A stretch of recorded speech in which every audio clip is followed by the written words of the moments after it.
Hey everyone, my name is Dean Rain. I'm a coach here at the Sales Gym. And today I want to share with you what I'm seeing some of the most high performing salespeople do on a regular basis and why it's making such an impact. So, one of the things I'm seeing high performers do whenever they get into the tail end of a sales conversation is they're really aggressively pointing towards the next steps of action when they're asking for input from the client on how to conduct those next steps. And this is what that looks like. So, whenever you're talking with a high level prospect and you're trying to get them to move forward to, say, a follow on meeting discussing a training plan you want to implement with them, what the less experienced salespeople do is they'll lay out the actual plan, then they'll ask the prospect at the end, so what are your thoughts? Or some other variation of that question. And typically the answer goes something like, this is really interesting. This is great information. Thank you for your time. Let me get with my team, have a discussion, then we'll get back to you. We all know what that looks like on the back end of that. And more often than not, that's where the sales die and that's where they drop off. So what are the high performers doing that's a little bit different?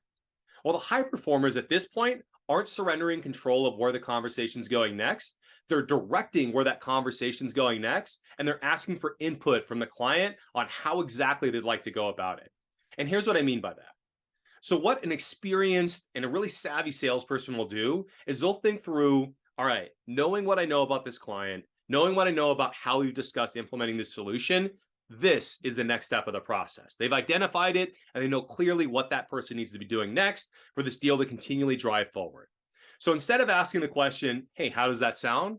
They're going to ask a more directive question, which it'll be something like, so it sounds like if we're going to progress and we're going to keep helping you guys out, we're going to need to have this meeting around X subject. Now, because we're going to be setting up that meeting, we're going to need some skilled people on your end who understand that particular area. When is a good time for us to get 3 people in the room who understand this from your organization? And who do you have in mind for that meeting? So instead of just leaving it out in the air and saying, hey, how does this sound? They're directively asking about the next follow-up step in the process, and they're getting input and guidance from the actual client.